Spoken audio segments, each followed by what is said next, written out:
We are live on the YouTubes. It is currently not twitching. Wait, now it says live. Wait, the video download. What the hell is it? It says the video download was canceled. Click here to reload the player.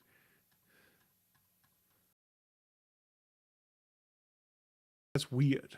Let's open it in porn mode where no other plugins are on there. Maybe I've got a weird plugin. Nope. Error 1000.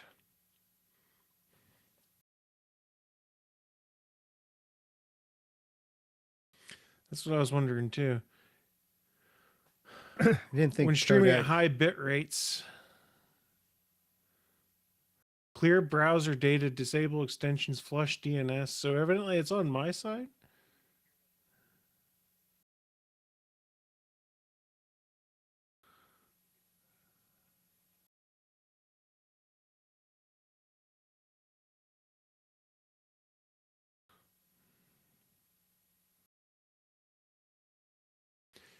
He says he can't hear you.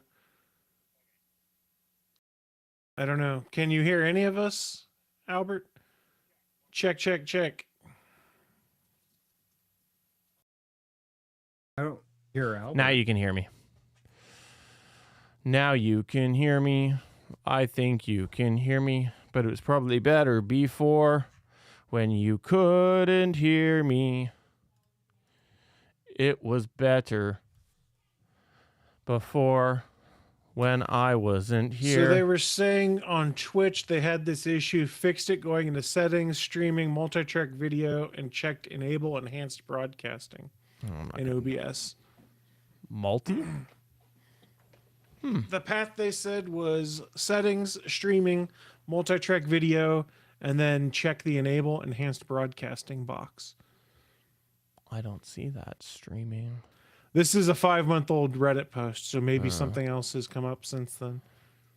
Let me try something. Okay, well, we can go in a minute if it doesn't work anyways, but let me just try one other thing.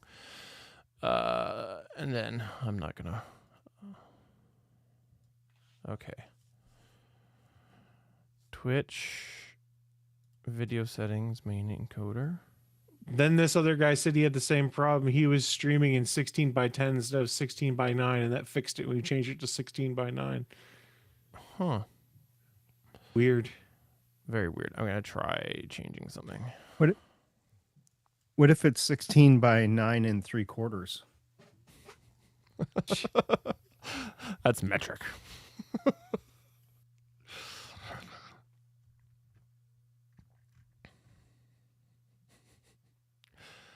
I don't know if it's even working. Check, check, check. I doubt you're doing anything more than 1080p there, because that's what everyone's saying, is don't do 4K, do 1080p. Oh, wait, no, we're live on Twitch now. Okay, It's cool. showing up for me. So I changed the encoder from the Mac one to using, because it's through the multi thing. I was able to go and change it just for Twitch, and when I changed it to X264, it worked. So interesting. Okay, well, is the audio coming out there just out of curiosity? 1 sec, I had just closed it. Sorry, it just occurred to me. No, it's good check. Ow, fuck. You swore. No, it's going. Okay, cool. All right, everybody. It's pre-show. I'm allowed to swear by accident. here. We're here.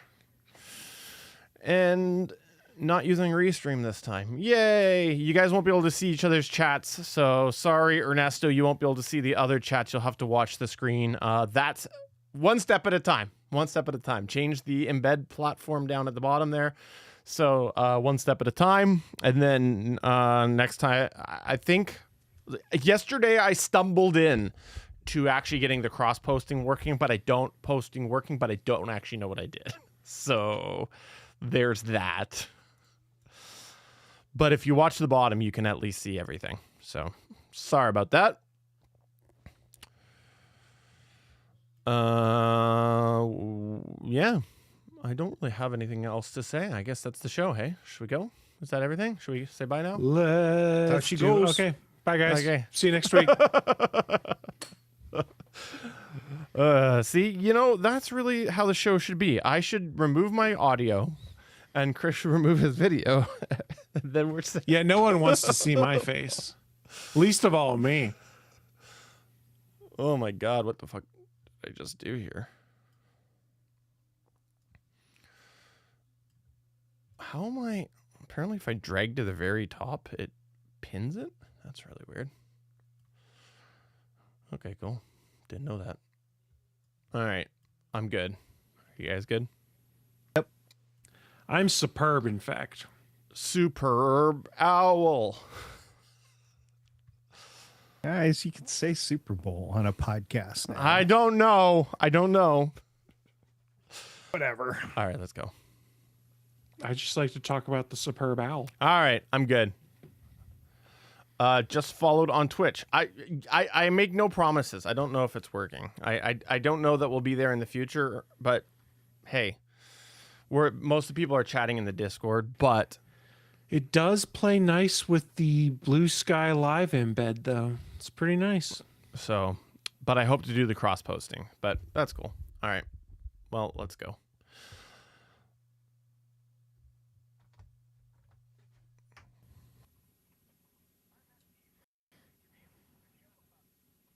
I forgot that was there.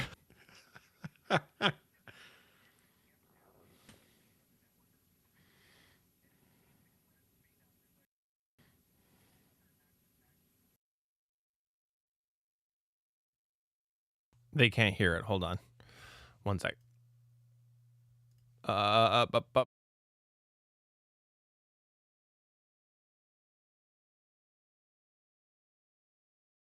One sec. I don't know why you guys. Send your hate mail to js@GonnaGeek.com. Oh, you That's know why right. they couldn't hear it? JS. Do you want to know why? @GonnaGeek.com. Because right now OBS is capturing the audio from antivirus for Mac, which I believe is Bitdefender. But That's fantastic, and Yeah. I am incredibly amused. why is that's weird?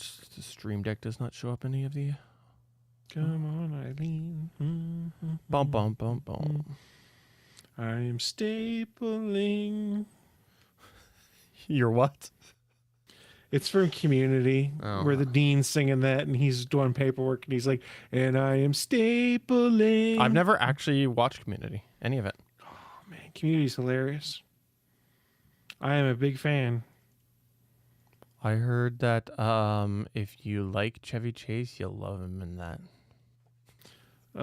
He's old white man says in that show, basically. Oh yeah.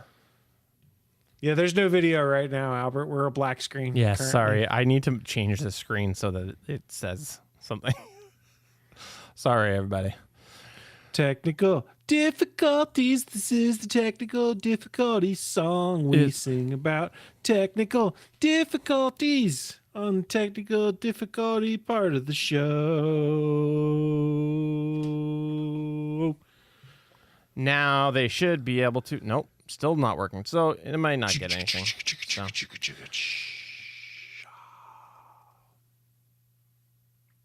Let me go out and back in. It's the technical difficulties show. There we go.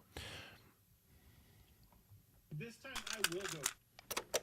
I'm SP from the Starling Tribune, a show about the CW television show Arrow, part of the GonnaGeek network, just like the show you're checking out now. Shows on the network are individually owned, and opinions expressed may not reflect others. Find other action-packed geeky shows at GonnaGeekNetwork.com. This is the official GonnaGeek.com show. Here we run down the latest news and happenings in the world of geek. These are your hosts for the show, Steven, Chris, and SP.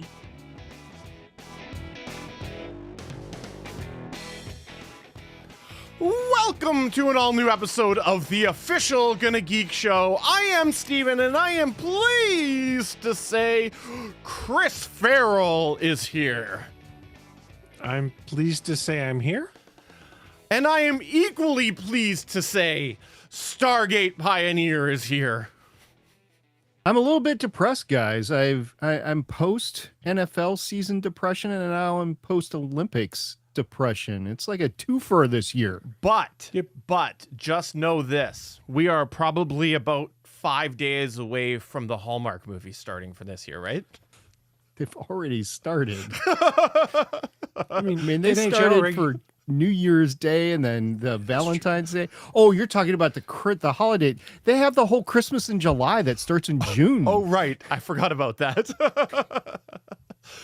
Oh, anyways, we are here with an all-new episode of the official GonnaGeek show. And if you are watching, we are streaming this live. We're supposed to start streaming usually every other Monday at around 4:15 p.m. Pacific time, 7:15 p.m. Eastern. But I made some changes this week to the show. And so we were tinkering, and I apologize, but I am pleased to say that I am now directly out again to YouTube and to Twitch rather than being through Restream. So that's one less layer. And I decided actually to fire up the social stream plugin that we tried a while back, which was a mess. And I was pleased to see that they actually have a desktop app now, which makes it so much simpler. And so, yeah, I'm looking forward to tinkering a little more. So maybe we can get a little more interactive during the live show. I know we used to do a lot of interactive stuff, and then I gave up because I was lazy, and this might make it a little easier. accurate. Yeah, I'm talking to the two most laziest podcasters I know. You know what? I can't You got a argue. mirror there, huh? Can't argue. No, I mean, it's true, right? I mean, there's no argument there. No. And I would say 3, except for I didn't want to say I was talking to myself. But isn't that I'm what you tell the therapist? semi-retired. It's what I tell my microphone. Look, guys, I'm semi-retired. I'm working on coming out of my retirement as we speak. Wait, did you just say that you're so rich that you were able to retire from work already? That's what I heard. That's what I No, heard. I'm so not rich. I have to work more to afford everything. Well, if you would like to chat with us when we're not recording, you should come to the GonnaGeek Discord. There's lots of awesome people over there. And I have to say, I was really tempted on the weekend here. I saw a couple of folks using the little back channels in our Discord that they use to record their podcast. And I almost jumped in just to see what would happen, but I didn't. I've done that before. Have you? Yeah. You can ask Jason and Rob. I do it all the time. They're like, oh, hey, we're in the middle of a show. I'm like, oh, really? And just so for those of you who don't know who that is Jason and Rob from Smoking and Drinking in Space / Capes.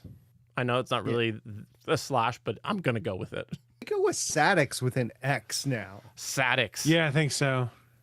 You know what they should do? They should change it so that it's smoking with an X, so then it can be Zadix. Well, I mean, if I was smoking with an X, then I would be in a room that I don't want to be in. Fair enough. Let's go to the news so we don't have to think about that.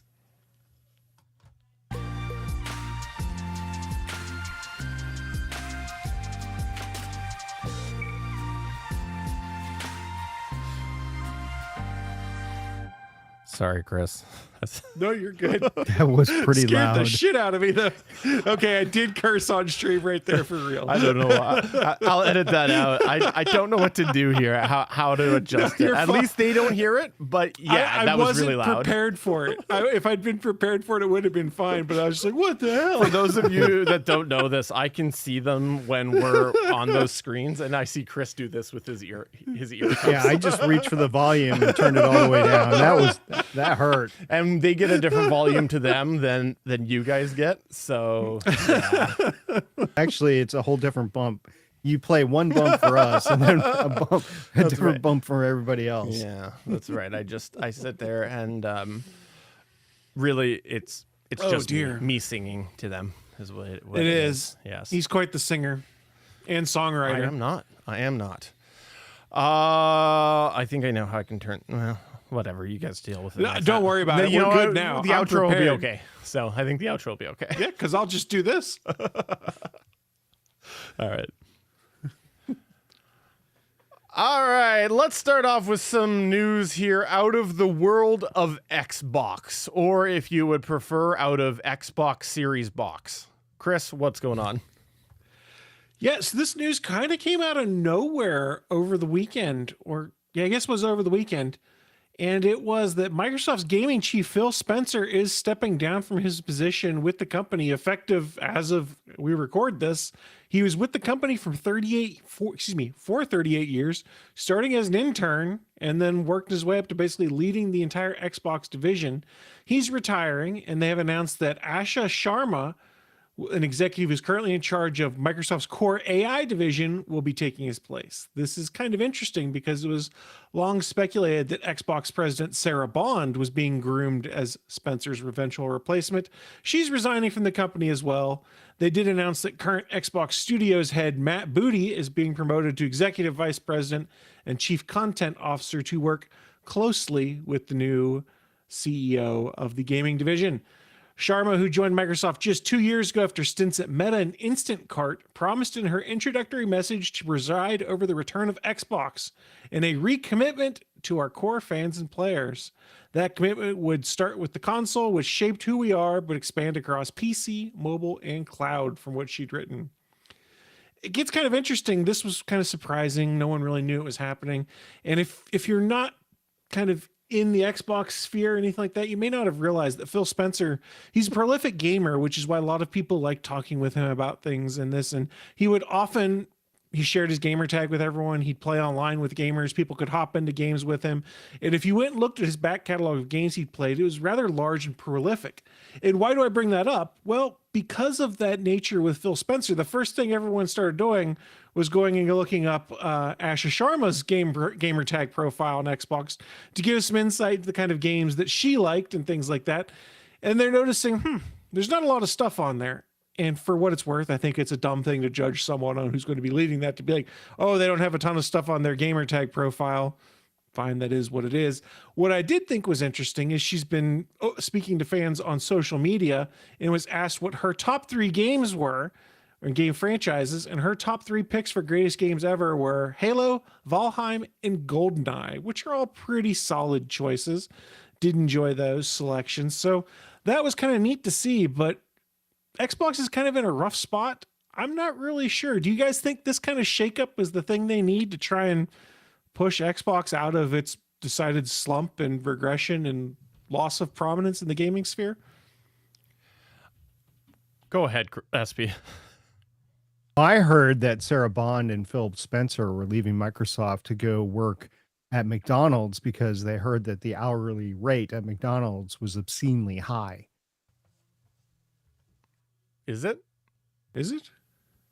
Yeah, you guys haven't heard that from the lower generation. You guys are officially old. I'm very old. Very old. I've embraced that years ago. Yes, is what the gray hair is all about.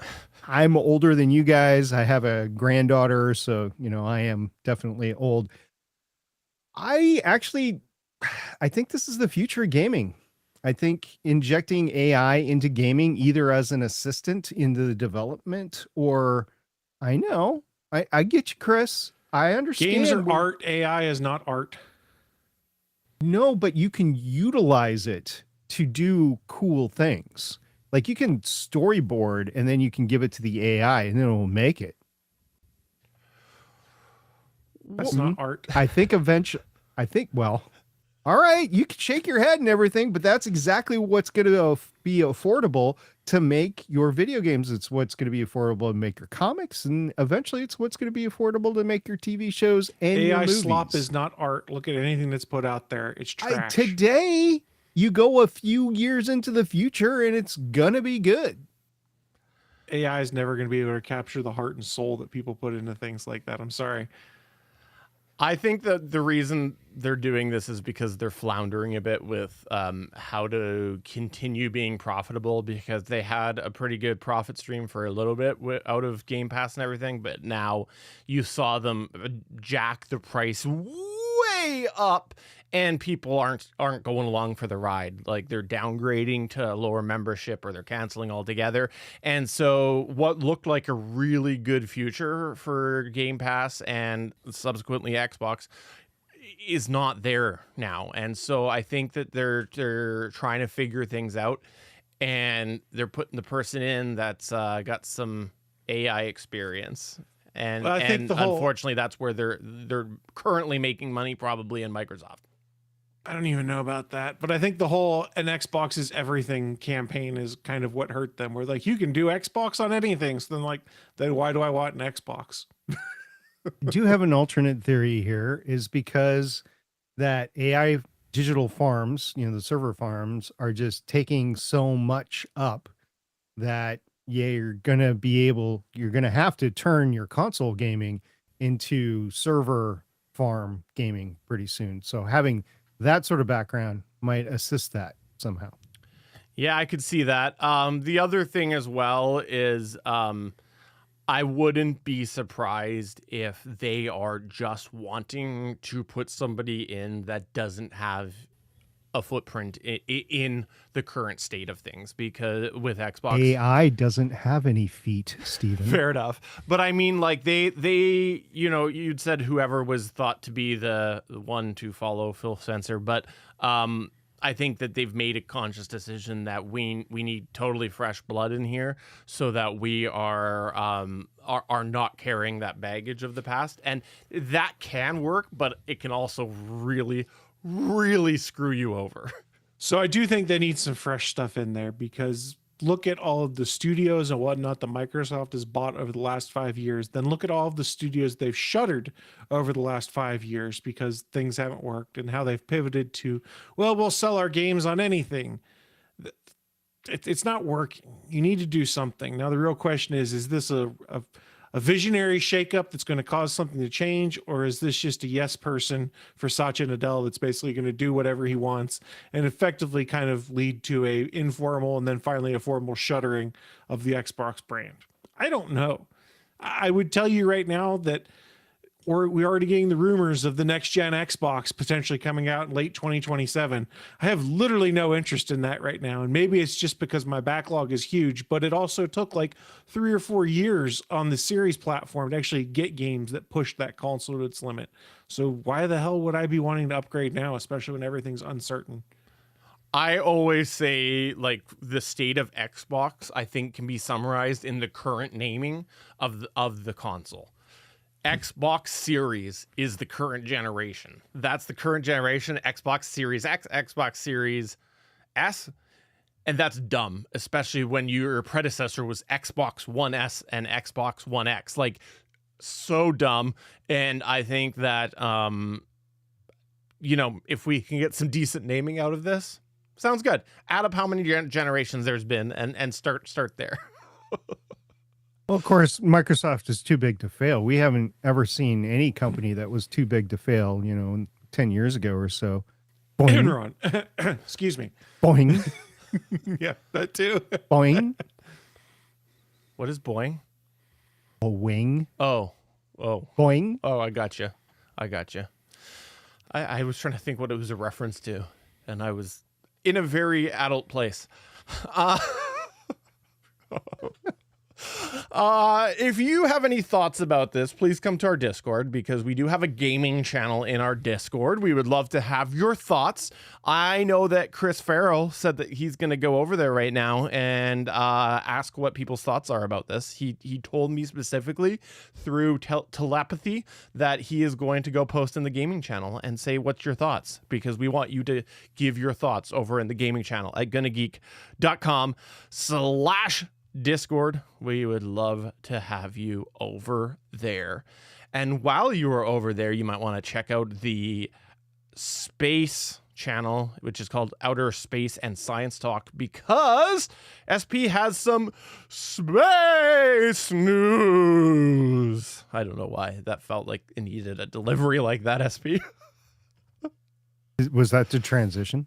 Space news with the Okay. wavy Well, fingers. I didn't know if you were talking about in the Discord or here. Okay. Well, we can do here. We can. Yeah. Okay. So late last week, NASA had a surprise press conference on Thursday, the 19th of February, and came out of nowhere. I didn't know what was going on. I actually didn't know until later that day after the press conference, so I didn't see it live. I did watch it because wonderful thing about NASA is they live stream the press conference. So it's recorded on YouTube and you can go back and watch it later. Anyway, Administrator Isaacman basically read a letter that he wrote to the workforce and distributed it just minutes before the press conference.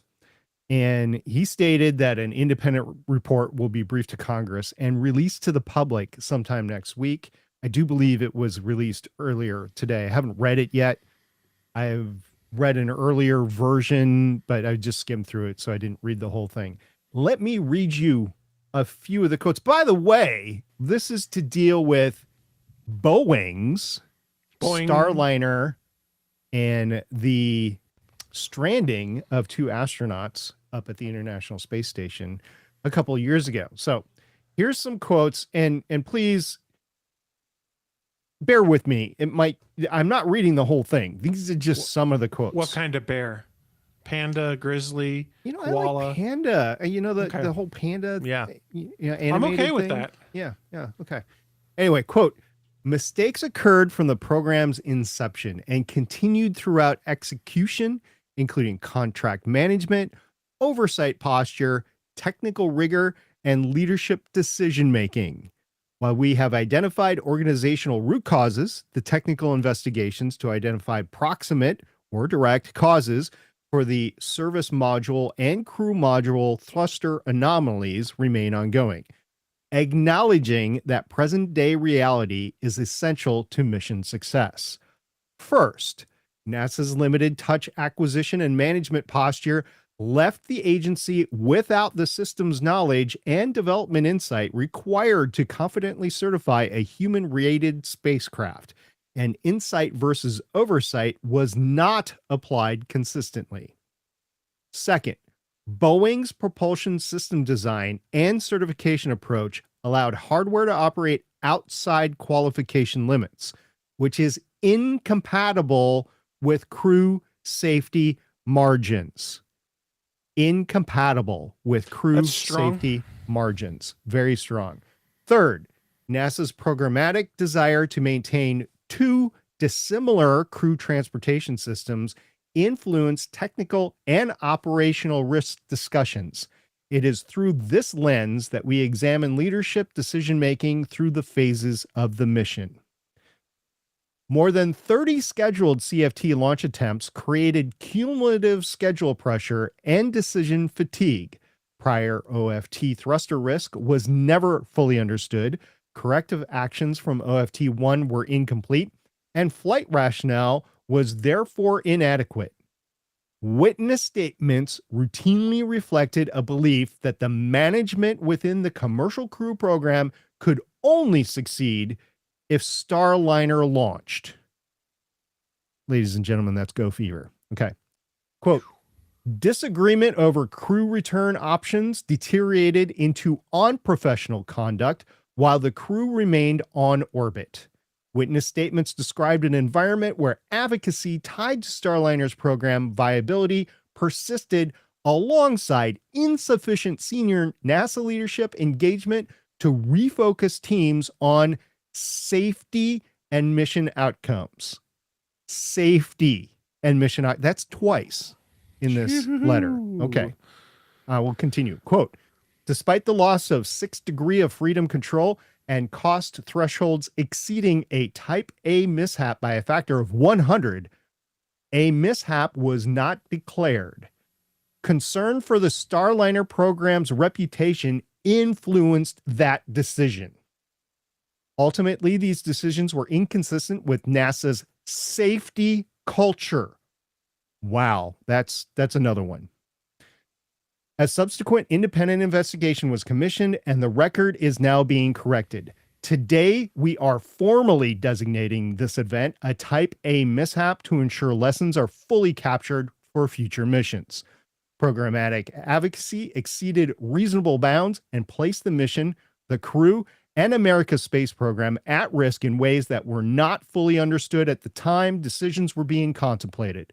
This created a culture of mistrust that can never happen again, and there will be leadership accountability. Let me say that again. This created a culture of mistrust that can never happen again, and there will be leadership accountability. But to be clear, quote, but to be clear, NASA will not fly another crew on Starliner until technical causes are understood and corrected. The propulsion system is fully qualified and appropriate investigation recommendations are implemented, unquote. He later went on to say, not only will we not put crew on it, but it is not going anywhere near the International Space Station until that happens. Good. So what exactly is a Type A mishap? A Type A mishap, there are certain thresholds in the United States government and in aerospace industry, and even in any industry, like a bridge going down would be a Type A mishap. A major ship, like two cruise ships colliding, that's a Type A mishap. So there are just thresholds that go up to a Type A mishap. Type A mishap. The issue with a Type A mishap is it doesn't necessarily mean somebody's going to get charged with a crime or there's a death involved. Thank God there was not in this case, by the way. But it does mean that a full and complete investigation will have to be accomplished. The root cause will have to be determined in order for that ship to fly again. Not only will it go nowhere near the International Space Station nor have crew on it, but it won't be able to fly until everything, including the culture around the decision making, because that was part of the mishap determination, is fully understood. Guys, Administrator Isaacman placed blame for this at his predecessor's feet. Administrator Bill Nelson saying, I don't understand. Basically, he got up after and there was a question and answer period. And he said, I don't understand how the administrator, how senior levels in NASA, including the administrator, did not step in and correct some things that were going on, including the relationship between the company and the agency. So that was something that he said. Also, I'll just point out, there was a lack of decorum in the press questions because Administrator Isaacman comes from one of us. He's a tech bro. He literally got his money from a tech bro, right? So he's been one of us, a geek. He's been able to use that for the betterment of a lot of things. And he became administrator of NASA because of his acuity, his knowledge, and his ability to deal with senior level decision making. He showed in this press conference alone, he deserves to be called Administrator Isaacman. However, because of his background, there was a bunch of people, like if you or I were Eric Berger from ARS Technica, or, you name the outlet that was asking questions, they were just very informal with him. And I'm like, this is not the time to be informal with the administrator of NASA, especially because he laid out exactly why he is probably going to be the best administrator of NASA within plus or minus 20 years at the very least, maybe ever. He's very pivotal in this point in time. And I've often said that he will probably transcend the administration change come 2028 will be the election, right? So it'll be 2029. 2029. He could be asked to stay on. I could see that. So I really hope that in the future, our, compadres in other outlets, either really professional or YouTube streamers like we are, I really hope they give him the respect that he deserves, especially after this. So that's just my little throw up on there. Somebody at work who's senior to me, by the way, said to me today that, you don't know, SP, if he's asked them to treat him like that. I was like, yeah, maybe, but he's earned it. You can be put in a position by whatever means, but he earned that today. So I'm always going to call him Administrator Isaacman, even though it's a mouthful. He's earned it. Okay. Crew safety. How many times did I talk about that? 3, 4? I don't even remember anymore. I lost count, but it was multiple. Right. Because I think every time I reacted like, ooh. Thank God Isaacman is an astronaut. right? If a non-astronaut was the administrator of NASA, they wouldn't have put that first. They would have put the business behind the commercial crew program first. And there's a reason for that. He also is an advocate for multiple commercial crew program vehicles and capabilities, by the way. We'll get into that in a second. But yeah, he definitely laid it all on the line. And I can't believe, we talked about it at the time. Stephen, you had many, many darts thrown at this whole thing at the time, and you scoffed at Boeing for quite a bit. And I never could disagree with you. Well, he was the only one to put their feet to the fire and say, no, this was a Class A mishap. We need to do something about this. So thank God that somebody that flew in space is making that decision, because think if you were Butch and Sonny and this report, they already knew, by the way, but this report's coming out, you'd be like, and they're both retired from NASA now. I mean, wonderful careers. Neither of them retired because of this.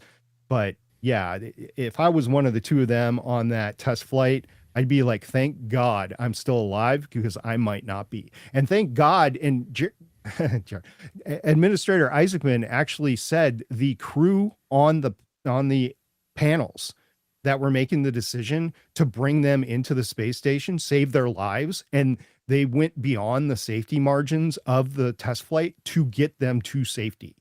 It's like, it wasn't ideal, but it was the only decision you could make at that point in time. So, okay. Questions on whether to continue with this program or not. He was saying not only America, but the entire world was going to benefit from multiple capabilities to take humans to low Earth orbit. We haven't seen it yet, but just within a year's time frame, we're going to see the first commercial crewed space station modules go up, like Vast with Haven. There's a couple of others that are going to be launching. They're going to need ships to take them up there. So he's like, I don't want to have only one way to get up there. That's where you get into a space shuttle thing. You need to have that competition. As bad as Boeing's been, let's fix it and let's get it going. Because what did he, I wrote down exactly what he said. He said, there will be extraordinary and continuous demand for crew and cargo access to low Earth orbit. That's what he said. And all this stuff just rolls off his tongue. He is definitely a lot more fluent in his communication than maybe some other tech bro billionaires. Just throwing that out there. I don't know what you're talking about. So he said that work continues behind the scenes with Starliner, and that both the service and the crew module thruster issue root cause had not been fully identified and corrected. And there were questions about the concerns that NASA and he would have on SpaceX oversight in the management, because he's saying that there's a management culture issue at NASA. So are you concerned about anybody else? And he said, I'm concerned about it all, and I'm concerned about nothing, because we are instituting the managerial change. There will be accountability, and this is going to be solved. He also said one other thing that I thought was pretty stateful in the whole thing. And he said, I can't remember, I'm looking for it in my notes. He said that, Go ahead. I can't remember what it was. Yeah. I don't see it.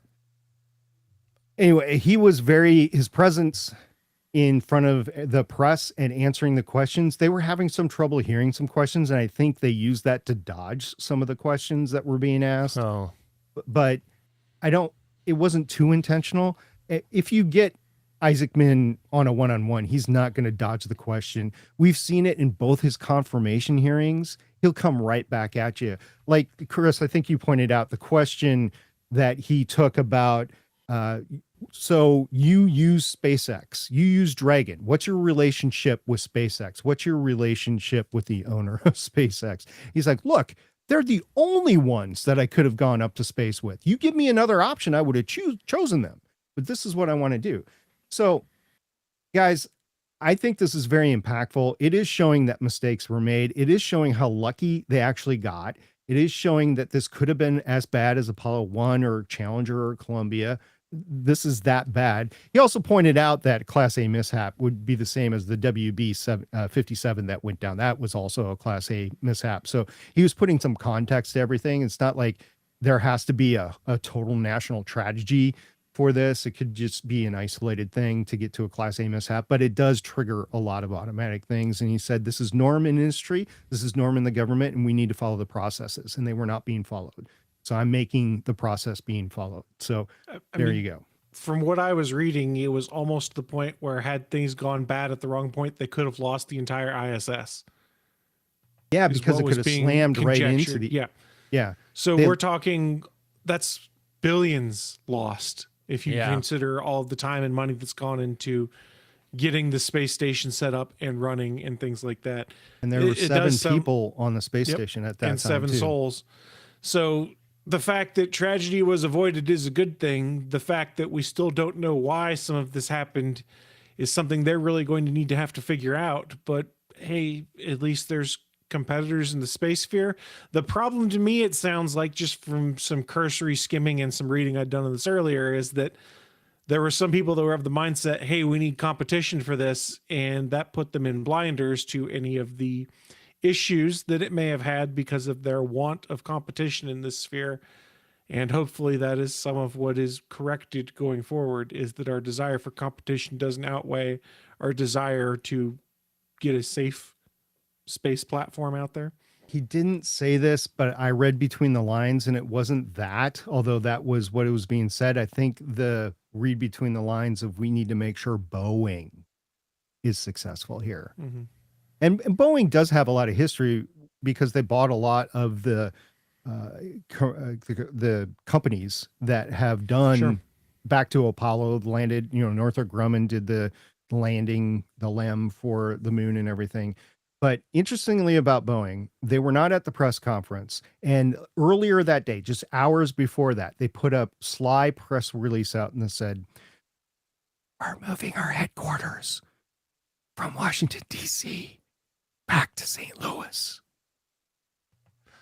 That was their response to this. They knew it was going to happen, and they chose that morning to say, we're moving. We're getting closer to our workers. We need to fix our own culture, and we're going to do this. It's the only thing they could do. Because if they didn't, their stock price would have just tanked if they didn't do something proactive to Let's this. be honest, from their perspective, it's all damage control for the almighty stock price right now. Yeah. But yeah, that's what I just said. Yeah, And, I agree. And I think it's important that we also look at this in the bigger picture as well, which is that Boeing just in general has had numerous problems. And so I get that there's probably not a lot of overlap between their space and their, I don't know, whatever you want to call it, aeronautics area. Aerospace. Aerospace, yeah. Whatever. So there's probably not a lot of overlap there, but you can't also look at this and go, well, they had this major catastrophe. They've had multiple other problems on their airline side of things and not think that there's a huge problem there. I just am glad things worked out the way that they did in the end. I'm glad that the decisions were made to keep the astronauts up there. I do think, though, that I'll be honest, none of this surprises me, even though I'm just an average guy. But, we were following that when this came out, that they were not sure what they were doing. They were pushing timelines. They couldn't analyze what happened right away. They spent weeks trying to figure out what happened so that they could send it back. It was just so obvious that there was a whole bunch of mess ups along the way, and I'm glad that someone's taking a firm tone on this so that people can realize that we got lucky, very lucky, and it can't happen again. So he did say that when they were making the decisions on the consoles, he again applauded the people on console at the time. But when they were doing that, they didn't even think, they didn't bring it into the lexicon whatsoever, that there was another way to bring back Butch and Sonny. And that's what ultimately the decision was. But yeah, as they were making the decision, they didn't even think in terms of bringing them back on a Crew Dragon. wow, interesting. Yeah. Well, if you have any thoughts about this, like I said, come to our Discord. We would love to have you over there, because what channel is it, SP? It's the space channel that you said, Outer Space and Science. That's what it is. All right, well, let's go on to the next news point here. Trailer am I? That's my attempt at a Yoda, which has nothing actually to do with what I'm talking I'm having about. a flashback I'm right going now. to talk about Star Wars because it's here. It's finally here. For those of you who are watching the internet at some point, you may have seen a trailer that got you all excited.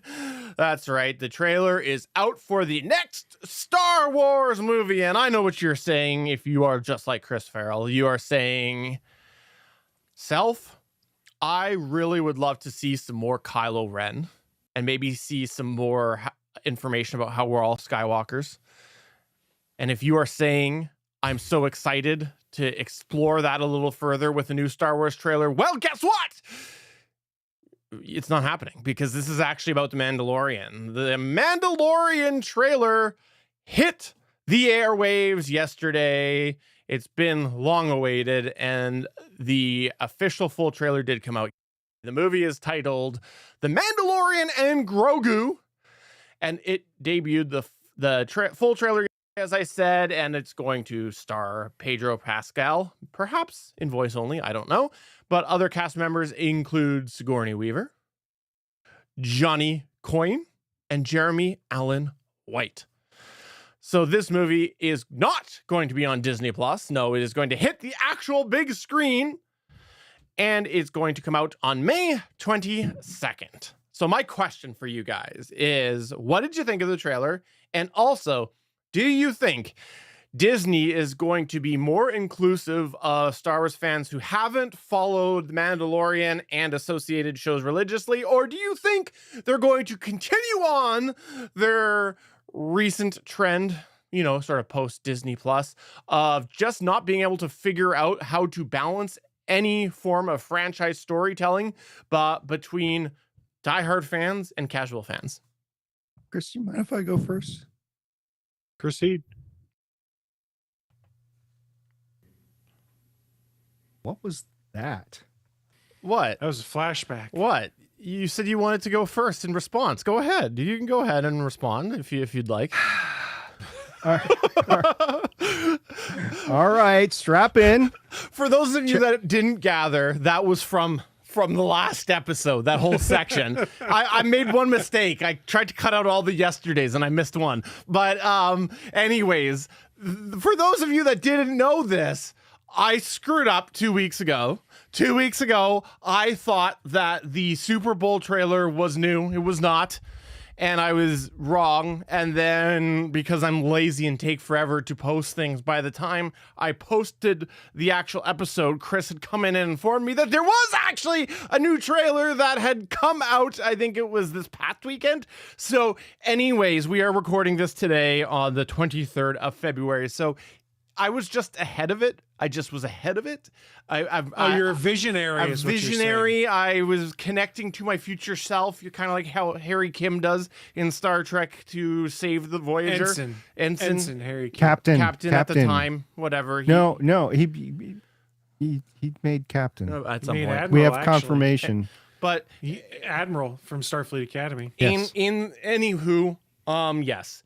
He that was me. I was talking to my future self, and that's why I was just getting all that's what it confused. was. So Oh, okay. there is a new Star Wars Mandalorian trailer out now. It came out, and all I will say about it right now is that it actually got me more excited, and it answered the question. He's not in voice only. He actually, in the new trailer, you see Pedro Pascal, so at least he has some out of the helmet shots. I do have some things to say. Okay. Don't push the buttons. Strap in. Check your armor. Are you scared? You should be. I like this kid. What are you waiting for? Let's save the rest for after dinner.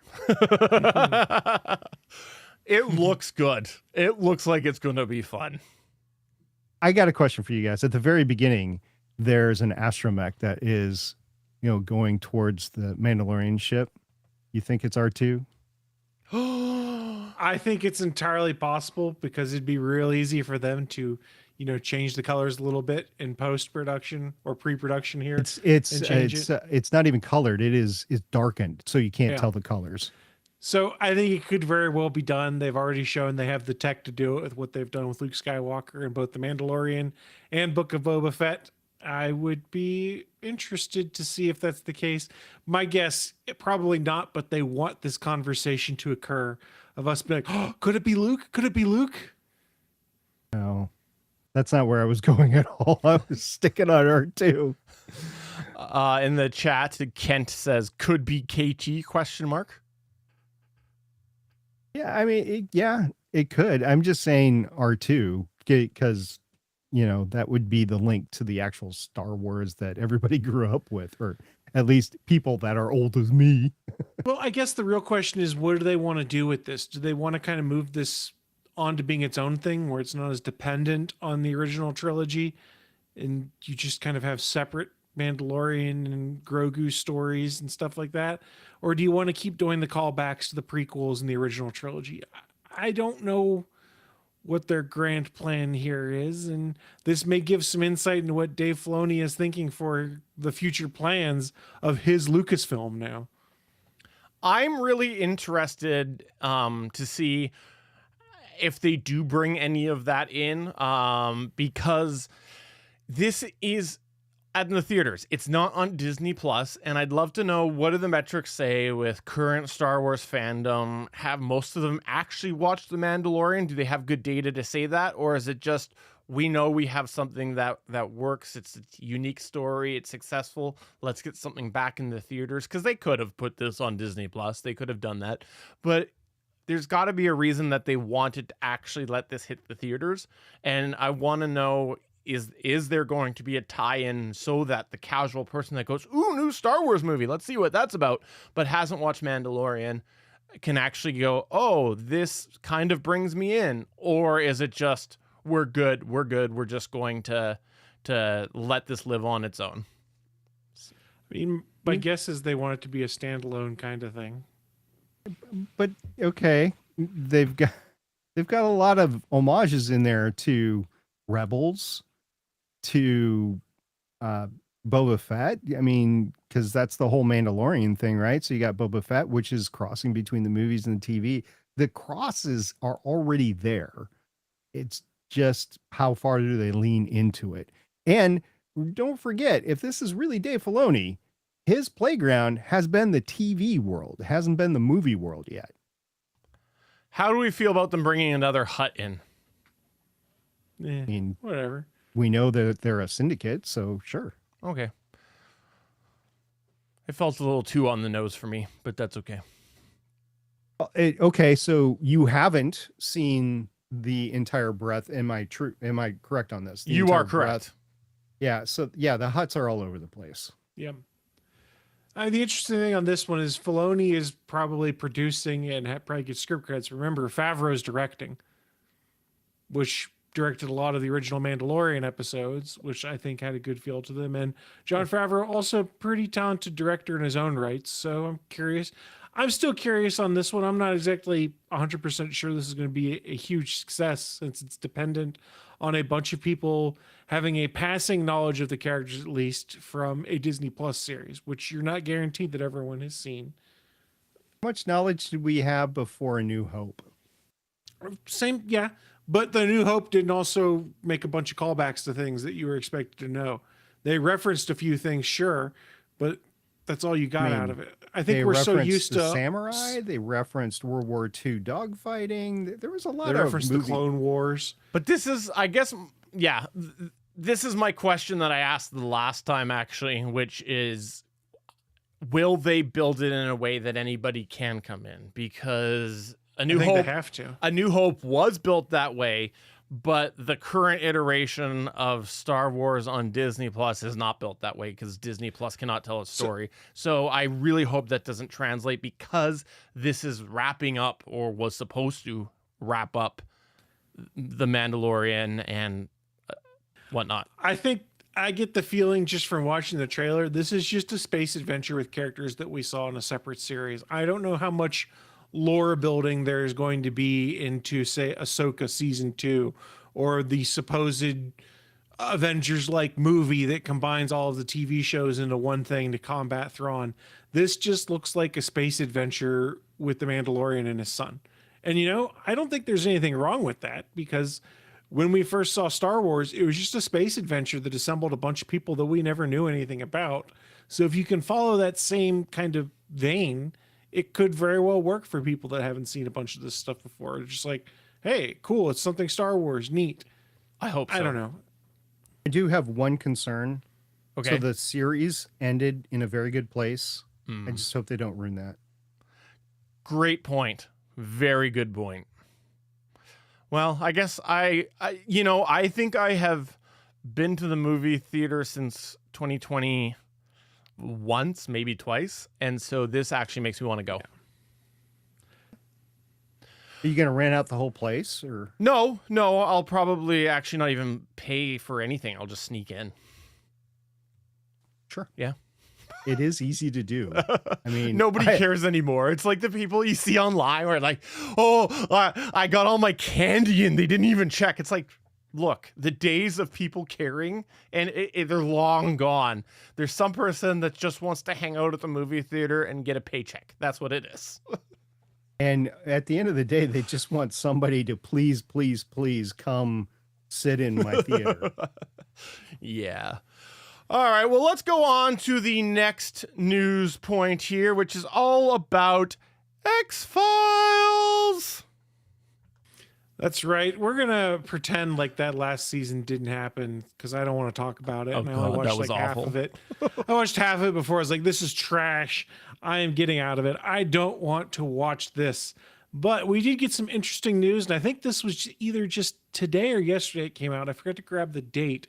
But The Hollywood Reporter has confirmed that Hulu is moving forward with its reboot of The X-Files. This will be done by Black Panther and Sinners filmmaker Ryan Coogler, who is set to write and direct the pilot. It is officially greenlit. Coogler's talked about this in past interviews. We know it's a passion project for him, and we know he will helm this first episode before starting work on Black Panther 3. We have found out that Danielle Deadwyler has landed, quote, one of the two coveted starring roles in the series, end quote. And while we don't have official character details, a new logline was released stating, two highly decorated but vastly different FBI agents form an unlikely bond when they are assigned to a long-shuttered division devoted to cases involving unexplained phenomena.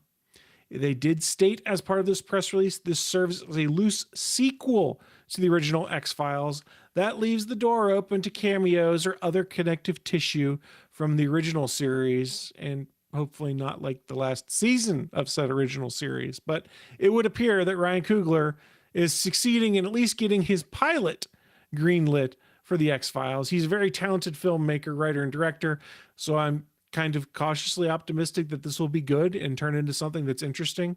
The X-Files is a topic that is, you can touch on that whenever. There's so many storytelling opportunities in it. I'm kind of intrigued to see what a modern version of the X-Files would be like. So I'm cautiously optimistic that this is happening. I don't know. What about you guys? Are you guys down for some more X-Files? I am, actually, because I have to admit, I was somebody who grew up with people watching X-Files and saying I should watch it, and I didn't. I was not an X-Files connoisseur. Okay. And I have seen some pieces of X-Files since, mostly probably through you, to be honest. There was the last season, but wasn't there also like something else that happened with X-Files, like a movie or something? They as had well? two movies. Yeah. There was the original movie in the late 90s. Then they did like a kind of a self-told story of its own. And then the last series that came out, they kind of made it public. Aliens exist. And to be honest, I'd gotten really bored with it and didn't watch to that point where they announced it. So who knows? I mean, Obama spilled the beans on aliens last week. Right. I know. They exist. I know. But yeah, so I saw enough that I would actually like to see something that is not hinging on the knowing the entire breadth of the past X-Files series or lore or whatever you want to call. So a new take, I think it would actually probably work pretty well. However, I do have to say, I think that people are different now, and the whole basic concept of just accepting these government agents and everything that's involved with the suspension of disbelief to do with following along with government officials, I think might have a bit of problems with some people. And I think that people aren't willing to have that same suspension of disbelief anymore. So I'm curious to see how they handle that, because I do think that people aren't as easy to get involved with. Oh, this is the government section, blah, blah, blah. They're looking out for us. And, you know, I all that imagine stuff. that's something that Ryan Coogler is going to touch on a bit. I mean, if you look at his storytelling and things that he does there, he's pretty aware of the current world climate, for lack of a better term. And I'm sure there'll be something written to that. How about you, SP? Look, guys, when I heard that there was going to be a reboot, a new premiere of the Rockford Files, I was all in. Because I'm sorry. Did you read the news of who's starring? Rockford Files? Yeah. It's James Gardner. He's coming back. Oh, sorry. I got this confused with a different show. No, that one's okay. Sorry. For some reason, I was thinking that was the one Stephen Amell got. No, that's Baywatch. Sorry. Oh, For some reason, I was thinking it was Stephen Amell, and I was like, wait, no, that wasn't Stephen Amell. What am I thinking? It was like, what is David Boreanaz? What did he do? Yeah. No, I messed up. I'm sorry. I had it crossed in my head. Yes, the Rockford Files are coming back. Cool cars, gunslinging PI stuff and everything. Yeah, it'll be great. I did not, unfortunately, see the X-Files. That I've told you guys before, there was a period in my life where TV was not accessible to me. And unfortunately, that was the period that the X-Files was on. So I really haven't really seen it. And I know it's very involved. So every time I think about watching it, I think I'm going to have to watch the entire thing. I can't even remember. Was there 9 seasons, 10 seasons, something like that? I think it was 10 and 2 movies. Yeah, there's a lot of material there, and I would have to be suckered in to it. And I don't want to disrespect it, to be honest with you, because so many people that I know really enjoy it. So And there's so much talent back then that, like, Vince Gilligan cut his teeth, for instance, on the X-Files. And like, they wanted him to come back and write some for the 10th season. He's like, I'm too busy with other stuff. And for those that are not making the connection, Vince Gilligan, Breaking Bad, Better Call Saul, what's the name of his show on Pluribus on Apple TV right now? Like, Vince Gilligan, incredibly talented writer and director. And that was his start, was the X-Files. And X-Files is very much a lore heavy show. I have rewatched it since I've grown up, which kind of made it fun, because I was a kid in the 90s. So I was watching like X-Files as a kid, and some stuff didn't quite compute to a kid, but does when you're an adult. But yeah, it's very lore heavy, but it was also a nice mix back then of Freak of the Week kind of stuff in lore episodes. I mean, I did like Fringe, and I heard Fringe was very much like X-Files, at least at the beginning. Yeah, that's fair. So I think I would get into it, but like Steven said, maybe this is my time to jump on into it, because is this a full reboot or is this a continuation? So it originally said, I guess a soft reboot is the way to look at it. I guess there's connective tissue to the original, kind of what we're sort of hearing with Stargate. This sounds very similar to the approach they're taking with Stargate to me, which is, hey, we're going to take this beloved 90s property, we're going to bring it back, and it's going to have a soft tie-in to what's come before. You don't necessarily have to have watched what's come before, but there'll be some nice moments there for folks that did, is what it seems like to me after reading it. I know that these reboots, I mean, we just talked about a few other ones like the Rockford Files or what's Baywatch or whatever. And I think Baywatch has had a reboot already. But anyway, I know that there's that stuff out there, but there are good things that come from the reboots. I am looking forward to Stargate, and I'm hoping that they don't screw it up. You could argue that the new Trek is a reboot in of itself. And you also had BSG, which was a reboot. So, and BSG is ripe for another reboot now, because when you take a look at the time factors, we're at the point where it's time for another reboot, or you can do another reboot.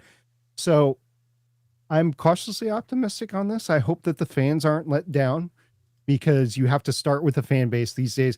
We have so many choices that in order to get people to come and watch your show, you have to have a starting, like with podcasts. Stephen, we've heard you got to have an email address or an email list in order to do a podcast, right? So this is kind of like you have built-in fandom. Let's get them interested in it. Let's not piss them off. And I think that there was a piss off factor with Halo, the series Halo, for instance, with the gameplay there. So I hope they don't do that. And it's just, I'm along for the ride. Let's see what happens here. But I'm all for reboots as long as you do it right and you don't half butt it, and you improve upon it while not pissing off everybody. I mean, even BSG pissed off people, right? With Starbucks, right? In the ending, God did it. Okay. Who hasn't Starbucks pissed off?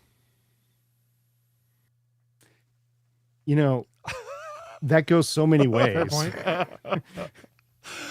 I'm looking forward to this. And just before we go on to the next news point, little extra tidbit about the whole Vince Gilligan X-Files thing. That's actually why Bryan Cranston ended up in Breaking Bad, was because Vince Gilligan remembered him doing the episode. And that's where the connection, that's why it was so out there from what Bryan Cranston had been doing, which was comedy, because he remembered him from the X-Files and performance he gave on that. I've never seen it, but I do know that story. He did drama in Babylon 5. Here's one episode. Ooh, that's a nice tease there, guys. Season 5, Babylon 5, Bryan Cranston. Or was it 4? I think it was Might be 4. It's update time. Artemis update time. It's update time. Yeah, so we've been talking about Artemis 2 for a while now.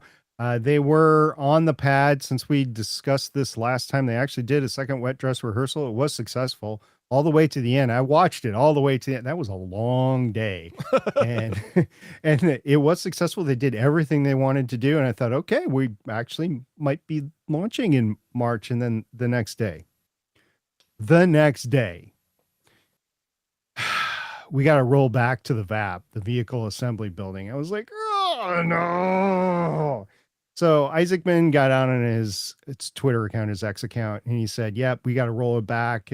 Sorry, it's going to affect the launch date. We're now looking at April launch dates to be at the earliest. And he actually, in the spirit of transparency, wrote a heck of a X post on the whole thing, and my hat's off to him. I'm not going to read the whole thing. There's a few highlighted portions that I wrote here, so I'll read those.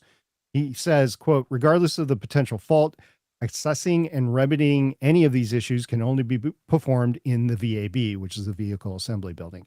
We will begin preparations for rollback, and this will take the March launch window out of consideration. The president created Artemis as a program, and technically he did, that will far surpass what America achieved during Apollo. We will return in the years ahead, and we will build a moon base and undertake what should be continuous missions to and from the lunar environment. Now, unfortunately, guys, as we talked about before, Artemis does not have a rapid flight rate. So they are still dealing with issues that had not been corrected from the first Artemis launch, which was successful. It just took them a while to do that. Remember that the rocket rode out a hurricane. I think we talked about that last time. Mm-hmm. So there are things going on here with Artemis that will eventually be solved with more repetitions and a more rapid launch rate. But it's just not the rocket to take us into what is envisioned right now for a lunar program. And I did discuss, I believe last time, the remedy. It's New Glenn. It's reusable. It can launch Orion. We're good to go, basically, with this program as it goes into the future. It's just not going to be SLS. New Glenn is not ready yet, and it's not certified for a human launch. That's going to take some time. So until then, SLS is the ride, and they got to get it fixed. So Isaacman was saying that they're going to make correct. I've seen several different interviews with him and read his posts and stuff like that. They're going to make corrections, not only for Artemis 2, but they're going to fix it before Artemis 3 and not just rehash it like they did in between Artemis 1 and Artemis 2. Will it launch in April? I don't know. But this I will know is that when it does launch, it's going to have the safety of all 4 crew members in mind, including that one Canadian that I'm convinced we are trying to kill. But Isaacman is saying, no, no, no, no, no. We're going to be safe here. So hats off to him. And we'll see if we can't make an April launch. By the way, April in Florida, if you want to go down there and see it, that is the golden time to be in Florida. And I'm not joking. That is, if you want to create a vacation around those launch dates, that's good to go. So have your April spring break around the April launch dates for this. You're going to see a show. It's going to be amazing. It's going to be another 2 or 3 years before you see another one. So yeah, just go for it. Anyway, what do you guys think about this whole Artemis thing? Well, I have a bone to pick with you. Go ahead. Because you were just talking about, once again, New Glenn and how it fits into the equation. Yep. And I looked it up. Did you know that if you search for the term New Glenn in our show documents, the first iteration of it came on episode 164, which was way back in 2016, 10 years ago. I think we're past being new. Well played. Well played. I see what you did there. So there's been a lot of talk about how long it takes to create one of these systems that's crude rated, and 10 years is about, that's the thumbnail. That's about what's right these days. You go back to Apollo, the Saturn V and Apollo actually started about 10 years before they actually did it too. And technically you can point to Kennedy's speech in 1961, and then we landed on the moon in 1969, but the program was already underway. So you can slice and dice it however you want. Space Shuttle took about 10 years. It takes about, Crew Dragon took 10 years. It takes about 10 years. So Okay. we'll see how this prevails. But unfortunately for Artemis, SLS is not the rocket to keep it going. Glenn is the rocket to keep it going. Well, I am looking forward to that Canadian going round trip so that he can go around and say, oh, look, there is no flag there. Because, I'm sure as you go around, you'll be able to see it, right? Like, that's just how it works. Of course, right? Do you know how close they're going to be to the lunar surface? Quite far away, but there's binoculars. I'm sure that'll... Okay. A good set of and glasses. in space, without the interference of light, pollution, and all that, I'm sure they'll be able to see it, right? Just, no problem. Be just like looking out the window. No, I'm glad though that this is on the heels of your prior news story, taking the appropriate time. Yeah, and that pullback, by the way, for you two, because I know this is not going to be released for a couple of weeks, and that's not a dig, Stephen. I might, maybe it will. Maybe I'll pick up my socks. Okay. That it's going to be rolled back tomorrow as we record this. It won't be posted by tomorrow. Okay. All right. Well, for the final news point of the night, I wanted to talk about Hard because last time we talked about it as well. I'm sorry. I got to make a correction. Okay. It was just due to weather, and I have no idea what's going on down there. It has been moved to February 25th, so it's not tomorrow. It's the day after. Okay, gotcha. You ruined my hard segue. But anyways, I was jealous of Chris last week, so that's why I wanted to talk about hard drives this week. And I don't know if you have caught this, but in recent episodes, we have talked all about the expense that was SSDs going up and RAM going up. Well, guess what? If you didn't know this, hard drives are apparently going up as well. Because there was a post that came out saying that Western Digital has said that they have already sold out their entire 2026 capacity for the year. They had said that it's all allocated for, so I guess, there's probably still going to be some for sale, but they said that yes, it, quote, we're pretty much sold out for calendar 2026. That was by Irving Tan, that he had said that on the company's quarterly earnings call. And of course, people are blaming AI for that. Well, if you thought we had it bad over here, I came across a Tom's Hardware article related to this, and it was titled, quote, hard drive pricing in the UK is so high, someone flew to the US to buy drives, saving money despite flight and hotel costs. That's amazing. And what this goes, It's sad. I know what this goes on to say is that there was a Reddit user over on the r/data hoarder subreddit, and he has said that this user, which was CJ Tech UK, said that they saved over $2,000 by taking the trip. They were looking for a decent amount of drives, so let's preface all of this by saying that. And they were looking for specifically 28 terabyte drives, and they were looking for 10 of them. So they went over to the US. Well, on the Tom's Hardware article, they had gone and compared pricing and had found that both Best Buy and BH Photo, this was the poster had gone and bought the drives from Best Buy and BH Photo, which had a maximum of just 5 drives. So they bought 5 from each of them. And then Tom's Hardware went and at the time of posting had found that in the UK, the price of these drives were $980 per unit compared to $609 per unit in the US. So they did a little rough math, and they found that basically if you were to take the cheapest round trip ticket from London Heathrow to JFK International, it was around $700. And then basically, yeah, when you do all the math of a hotel plus out-of-pocket money, you're still looking at a savings of around $2,000. And I thought this was a really interesting part in this article, or the post that was made on the subreddit, which was that the user wanted to make sure they did not get scammed.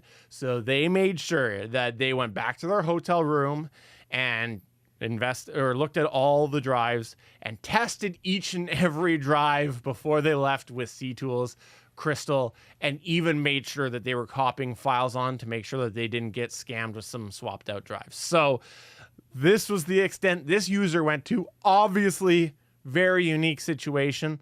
I get it, though. If they're trying to wait for the right deal, they got the money to do it. They've been waiting for a bit. They're wanting to get in before the prices continue to drive. So I wanted to ask you guys, has this news about hard drives, not the SSDs, not RAM, about hard drives, have they affected any of your plans as far as what you might be purchasing? Because over the last decade or so, I think it's a fair statement to say that hard drives themselves have been used very differently for the average consumer than an SSD drive. SSD drives have been primarily your day-to-day drive, your swap drive, whatever you want to call it, your OS. If you were just a single drive type person, you've probably used an SSD. Meanwhile, hard drives have been used more for things like archival or expanded storage needs. So considering all this, has this changed your plans with how quickly these seem to be going up as well? SP? Chris? Actually, Chris, go. All I know is I have not got any wiggle room if any of my backup drives fail, because it's going to be expensive as hell to pick up spares at this point in time. So we'll see if the one spare I have will hold me through this huge surge. How about you, SP? As I was recording Strange New Worlds Fancast yesterday on Starfleet Academy, as I was recording on OBS, I got the notification, your hard drive space is limited. Oh no. And I was like, crap. I know this is going to happen. Now, my podcasting has definitely taken a throttle back from what it used to be. And I thought I would be okay for a couple years with hard drives. That is the operating drive And so I had to offload, I forget what it was, 330 gigabytes of that to make sure I had space, right? And I started doing it while we were recording. Can you imagine doing that just like 5 years ago, by the way, the Yeah. systems that we used to have? That wouldn't have worked while we were recording. This, Yeah, I no know, right? problem, right? And I wasn't transferring the file that I was recording to. I was transferring all the other files. And I created space, but it went to my big hard drive for long-term storage on the computer. And I believe it's a 20 terabyte. And I've always known that I would have to bump up, and I've been waiting for a while to get like a 28 or a 30 terabyte drive.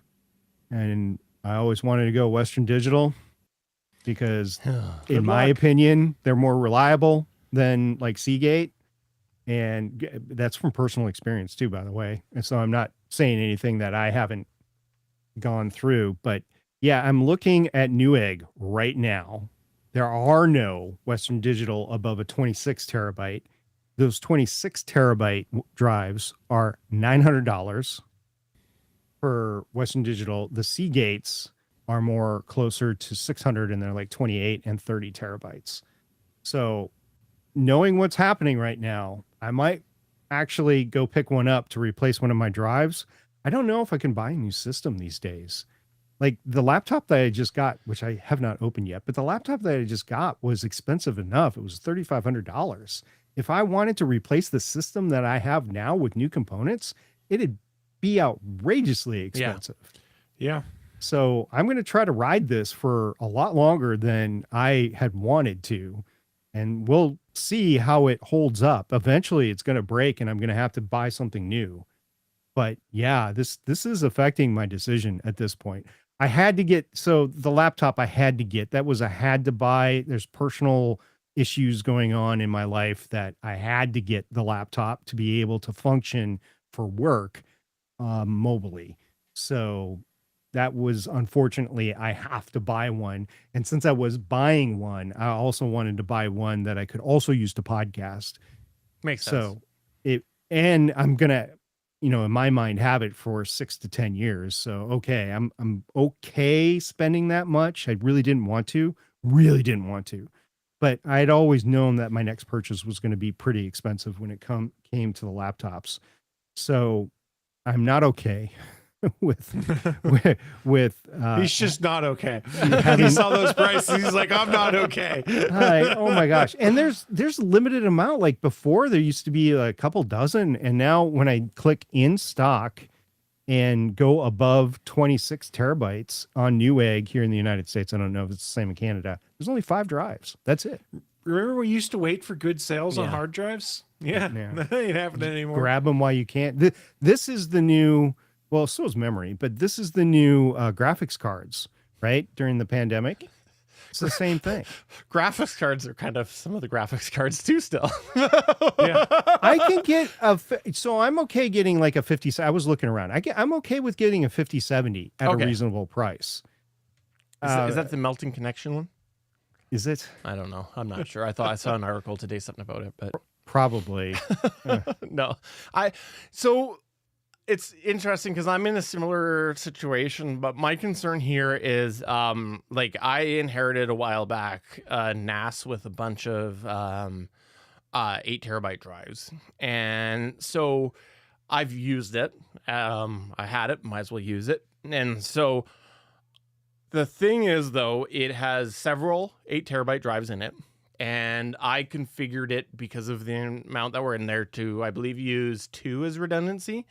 And so I'm concerned now because I didn't put any efforts into that and I didn't really think much about it. Like I said, I inherited it. So I ended up thinking, well, in the future, when it's time, prices are dropping, I'll just go and maybe upgrade the whole baseline of the drives, right? Like, go to something that's got bigger drives.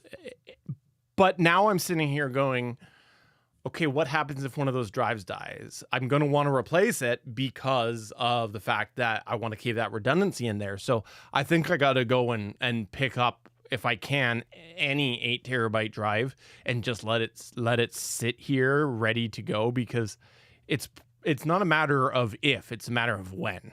So that's my concern. But in the meantime, if that doesn't happen, because like you said, they're already going up, I do have some secondary backup of that, right? We always talk about 3, 2, 1 backup. And I think that, if you do have, you need to remember that redundancy is not the same as a backup.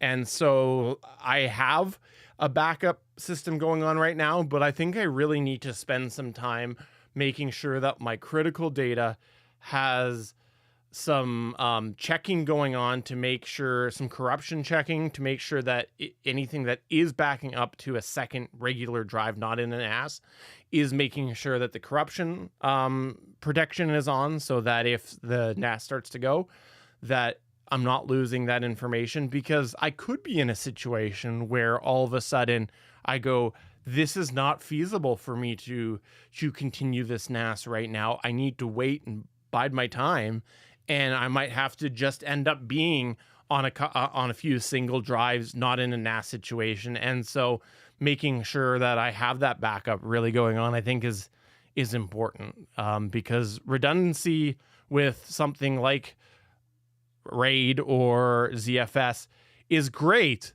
if you can get the drives when one of them dies. So it's a concern. So we'll see what happens. I would like to hope that this is just a little blip, but given what we're seeing with SSD and RAM, I'm worried. Yeah, me too. There's no such thing as little blips anymore on this stuff.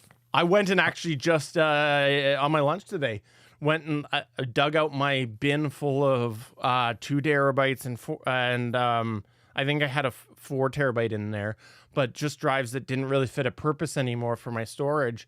And I think I'm going to error check them, because now one of my sons has a computer, and I know we were looking at getting some extra hard drive space, and I think if it's fine, I'll just set him up with that and have him back it up automatically with the error checking and stuff. So yeah, I got a bunch sitting in that cabinet right behind me over there in that in that overhead.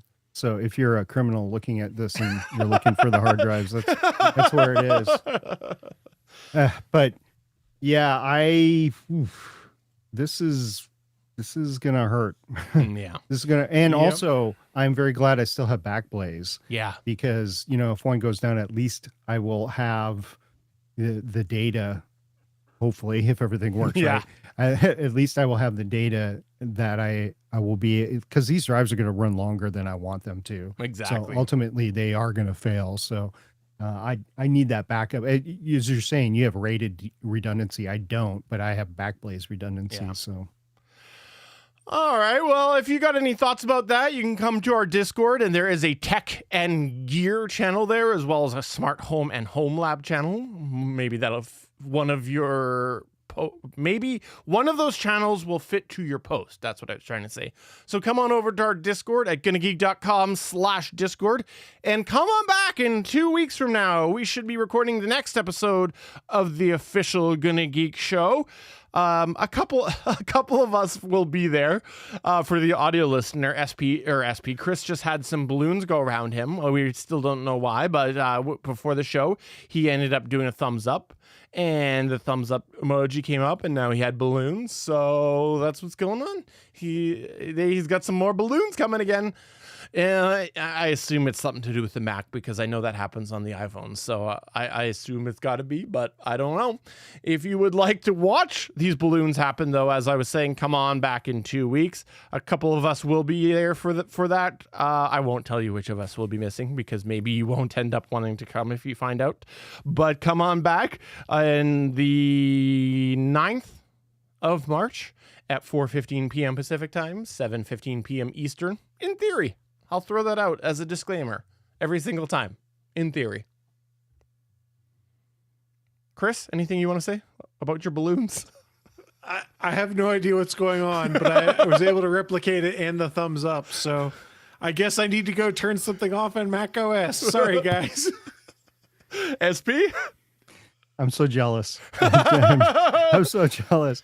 Hey, guys, it was a lot of fun tonight. Thank you very much for everything. And to our listeners, if you're still with us, please let us know how you liked the episode. We would definitely appreciate any sort of comment whatsoever on what we're covering and if it's what you want to listen to, or if you want us to cover something else, let us know, because we're adaptable, kind of, sort of, maybe. We want more balloons. I want a pony. So, for episode number 425 of the official Gonna Geek Show, I'm Steven saying I'm on a Mac, but I'm directing to OBS. I might need to rethink that. I'm Chris, and I'm the king of balloons on this show, I guess. I don't know. And I'm SP. I'm looking forward to the upcoming launches of Artemis. And don't forget, New Glenn and Starship are going to be launching again soon. It's going to be a fun year. Woohoo! It's going to be a fun year, Chris. Quick. Fun year. Bye.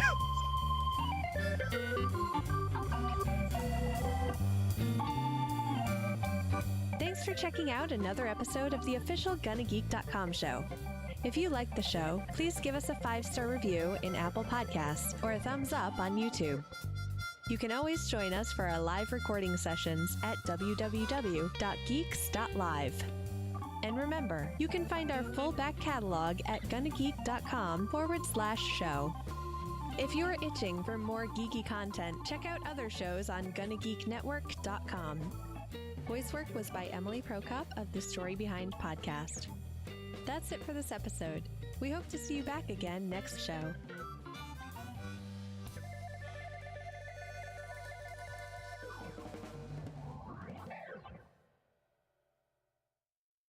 Well, thanks everybody for coming on by. Yeah, we will likely try to do a little bit more interactive stuff if we can.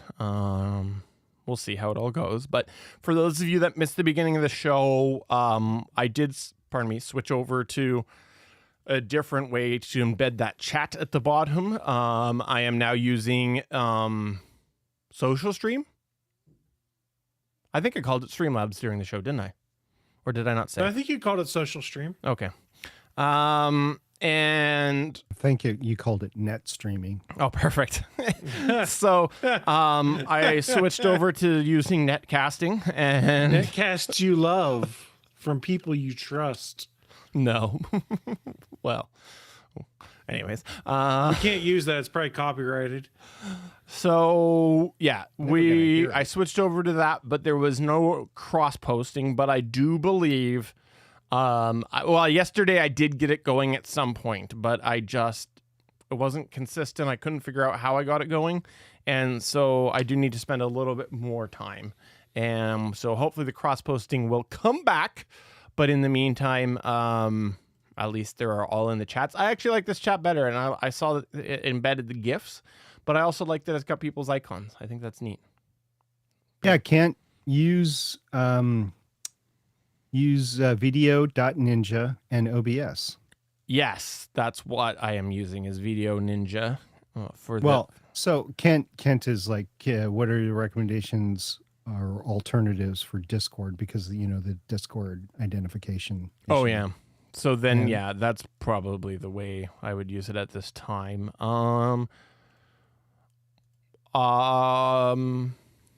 So I haven't played with it much or at all yet, but there's one called Bluecast that's partnered with Blue Sky What is that? that do? will allow you to do audio recording and then stream live.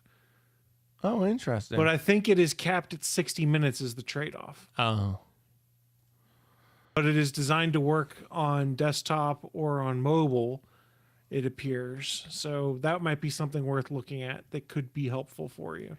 hey, Like I said, I haven't played with it much, though. since we're talking about podcasting, I hate to be the guy that judge. Well, I don't really hate to do this actually. I'm gonna be the guy that judges another podcaster. I saw a clip, and these fellow Canadians, so I should get really kicked for this, but I saw a clip of Howie Mandel doing interviewing. It was bad. I forget who he was interviewing, but he kept talking over them and like not letting them finish their thought. And then worse, a lot of times he would say something and then it was like sort of assuming what the person was going to say, to sort of, I guess, move the conversation along, and then the person was like having to correct him because his understanding was wrong. It was really bad. Yeah, he has always, I don't know anything about him, but he impresses me as somebody that might be a little bit like ADHD. And that might be a little bit of the issue there, where you would have to be really disciplined to listen to somebody and then, cut in. That's a good point. I hadn't thought of that. But like I said, I don't know him. I don't know if he is ADHD or not. That's just an assessment, just watching him host like game shows. Right. Yeah. I was very unimpressed with his chops. Oh, I'm very unimpressed with a lot of people that podcast. Hey, I'm right here. Jeez. I knew I was talking about him too. I know. No, I was talking about industry podcasters. One of the Very worst things disappointing. that someone could do is have like a podcasting business where they sell themselves on building a community, and then they just went and created a podcast where they just post show shit on them, flying off their hip, just shooting off their hip, just to shit talk people. That would be a really bad idea. The sad thing is, I don't think it was off their hip. I think it was planned. This is just an idea in my head. I didn't know this was a real thing. No, I think it was planned to point out a certain thing that they were trying to point out, but that at the expense of their customer. Right. That's where I was going. Like, come on, don't alienate your customer before they're your customer. I don't think it would have mattered anyway. I think the company would have moved on anyway. I need a haircut. My haircut's looking a little rough there. I was gonna say that looks like a decent toupee that you got. I going know, on right? there. See, It's the Shatner It's nice and special. full. It's real, and, right? I mean, I guess these days, toupees aren't what they used to be. It's AI hair. And I'm It's fine. AI. I'm fine. I think if you go back to the first video podcasts that we've done, and then take a look at me now, my forehead has definitely grown probably about 2 or 3 inches. The whole time I've been looking at Chris like that's where I want to be. Oh, it's easy. Just do it. Exactly. You don't have to go to the barber or anything. You just shave it all off and that's fine. I have an electric hair trimmer. I run it every 3 days on the top of my head. Problem solved. Now, do you do it like in the shower or in the tub, or what do you You deal can do it in the shower. I tend to do it before I get in the shower because then it's easier to see if I've missed something. with? So how do you clean up the hair? Well, it goes. You can stand in the shower and do it if you want. What I do right now is I have a sink down in this space down here. I'll do it there, and then before I run the water, I get the vacuum and vacuum the hair out of the sink, Okay. and then run water to get the little dregs that are remained. And you don't end up with any hair on the floor? Nah, because I lean over it. When we get into the summer, I'll literally just go out on the back deck or the back porch because it's right here, and I'll just do it on the back porch. But we it's used to do too that cold. with the dogs, and then I found like dog hair blown around the backyard like months after we had trimmed them. So Well, I'm like, yeah. As short as my hair is, you're not going to find much floating around the backyard. fair. Yeah, okay. The best part of it too is I like to pick up the hair that when he doesn't see me, and then go put it in the crime scenes that I commit. My beard hair is longer than the hair on the top of my head. Let's be honest here. Yeah, I mean, there's a crime that is either been committed or in the process of being committed right now. I'm not going to speculate, but I will say that DNA is part of that whole thing, and I hope it works. It's being committed right now, so you know about a crime that's happened. The whole No, nation it's been here on TV. Yeah. One of the main TV morning hosts. They're relying on Yes. genetic No, genealogy. but that crime right has now. happened. It's not but it happening could- now. It's already it could- happened. That's It could be ongoing. We don't know. oh, I gotcha. Okay, I was just because I was thinking about that, but I was like, how do you know that it's happening right now? I don't. Let's be clear. I know nothing about it. I guarantee you there is a crime happening right now. You can probably say pretty factually there is a crime happening right now. Yeah, true. But there were. Never mind. And the crime is that we don't have more viewers right now. That's the crime.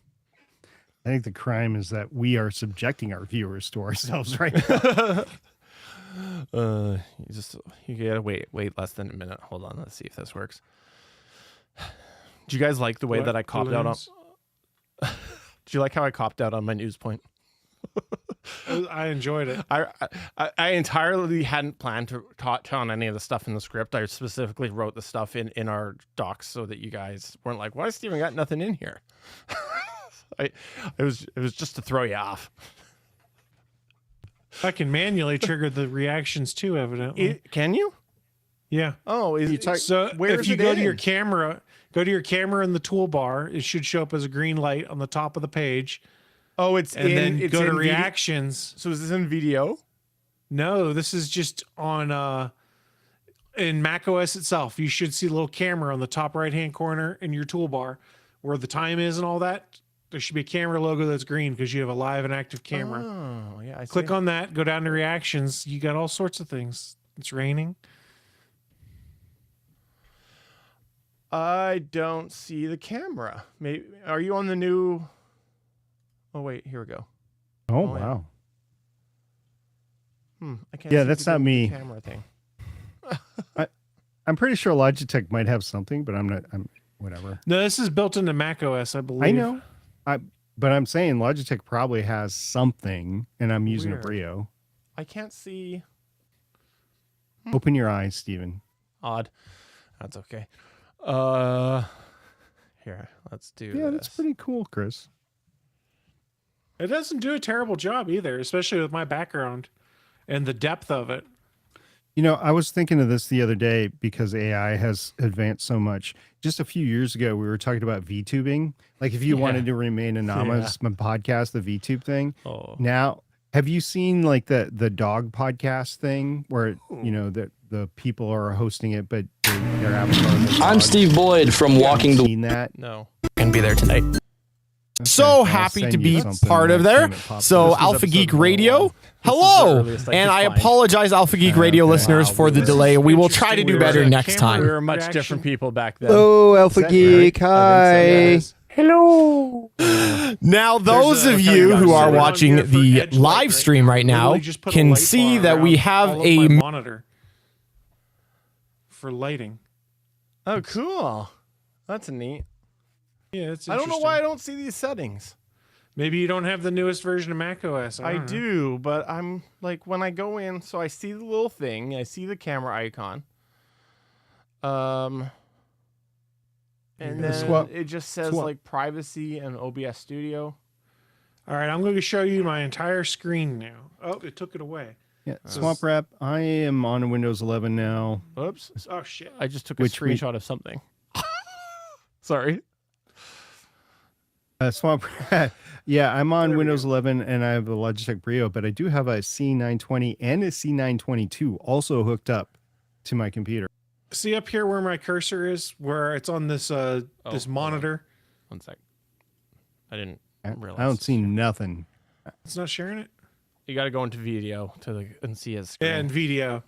So Okay. if you go down to the camera, these are the options I would have. It's showing the screen share right now, but I have the option for Edge Light, so you can see what's done on my desktop right there. And then for reactions, I turned them on. Well, I can't do anything right now because I don't know. It's weird. When I'm screen sharing, it doesn't let me control the camera, but all that stuff's in the same place. Oh, presenter overlay. That's why. Ooh, it took my camera away when I did that. I think I see why. Because my additional screen is using Display Link, which counts as screen sharing. I'll bet if I shut that off, that'll probably show them all up. So That could be. yeah, but I don't want to do it because it'll remove all my windows right now. But I'll try No, that. it makes sense. I'm about to sneeze, sorry. Well, thanks everybody for coming on by. We hope you had a fun time, and we will be back in a couple of weeks, in theory. Bye. In theory.